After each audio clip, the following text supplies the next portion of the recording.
Hey, what's up? I'm Derek from the band Sum 41, and you are watching AMBY. Hey everyone, it's Alicia from AMBY, and I would like to welcome you to our interview with Derek from Sum 41. Hello. How are you doing today? I'm really good. I first have to say congrats on 20 years of Sum 41. Thanks. Does that feel a little bit weird to you? It does and it doesn't. Okay. I mean, when we started the band and we were 16, at that age, you sort of think it's going to last forever. But then you get to this age and you look back on it and you realize how it's not always the case, but here we are. Well, it's an exciting time because you will very soon release your new record, 13 Voices. Yes. Congratulations. Thank you. You're welcome. How excited are you to unleash this labor of love finally? I'm pretty excited. It does feel like finally. But yeah, it's always exciting putting out a new record. I'm most excited to be on tour, really. Start playing these songs live. Well, one thing that I found pretty interesting is you put the record out through Pledge Music. I absolutely love doing stuff with Pledge. But the interesting thing about the way you did it is you were giving away some pretty cool stuff for the people who pledged. You had everything from signed guitars to personalized voicemails, Skype calls, jam sessions. What do you feel is the coolest thing you were giving away? I think the jam sessions were Okay. the best. That was the most fun, and I think people seemed to get the most out of it. It was pretty cool. They get to come in the studio, and sometimes we play some Sum 41 songs, sometimes they would have their own songs that we would just play. What was that kind of like feeding off of their tracks? Were there a lot of interesting ones brought in? I mean, they were pretty cool. It was fun to see what other kids were writing, and it was cool for us to be the band for their songs. Well, from the album, there's a track called War, and that song, I believe you said before, it's that track kind of saved your life in a sense. When was the moment you kind of felt that you knew you had to start fighting? Because your album really does take listeners through your journey and through your recovery. I mean, the whole process was a fight right from the beginning.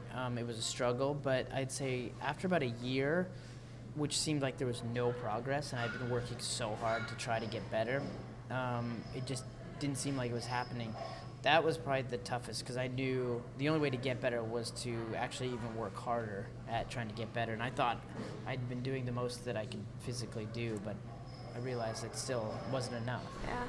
There's a song that you've shared, and it's God Save Us All, Death to Pop.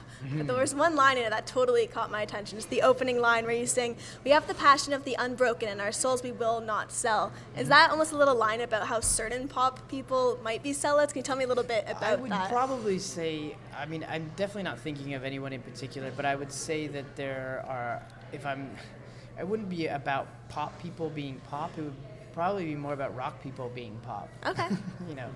Going to the dark side. We see that a lot over the years. I've seen that quite a bit, and it's, it's disheartening.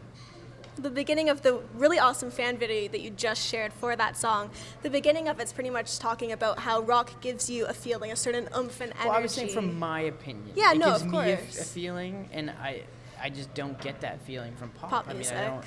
I mean, sure, there's probably some good pop music out there. I've heard a song or two that that is fine. But I'm saying for the majority of the songs that I hear, I don't see how you feel anything from it. I mean, sure, it might make you dance or something, but I mean, I don't know. It just doesn't do it for me. Well, for you, what was your first rock concert? How did that make you feel? That first rock concert, I mean, the first concert I ever went to was the Monkees. It's a pretty good first concert. Yeah, 1986. It was a reunion tour. And that was my parents took me to that one. Weird Al was the opener. It's an interesting combination. It was. And then after that, I went to a lot of mostly local kind of punk rock shows. Okay. That's kind of what I grew up on. But you're still going to be bringing your rock and roll out on the road on the Don't Call It a Comeback tour. Yes. Very awesome title. Cool. How are the rehearsals going? Because I know you've been doing them for the past couple of days. Yeah, we had 5 days of rehearsal.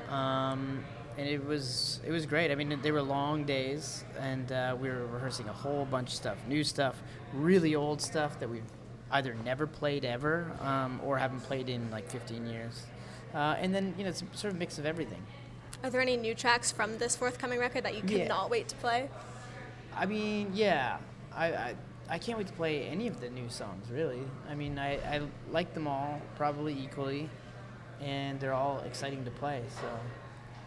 Well, one thing I came across, and correct me if I'm wrong, but is a blender still a must-have for your touring? A blender? Well, I mean, Yes. it always has been, and yeah, I would say it is now, but probably for different reasons now. Okay. Maybe not so much margaritas, maybe Yeah. more for smoothies. The best smoothie flavor. What is it for you?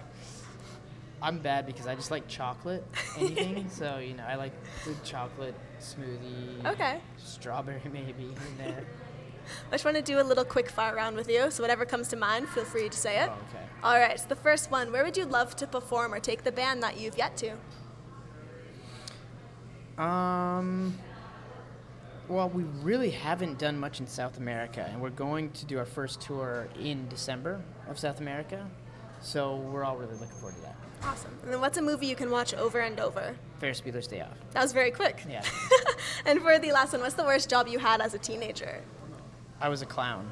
You were a clown. I was a clown on the side of the street. You know those guys, and they have no business being like dressed up to what they're dressed up in, but they're advertising something. Yeah. So I was a clown. So were you that- in front of a store or on the street advertising for a flower shop as a clown? as a clown. All I have right. no idea why.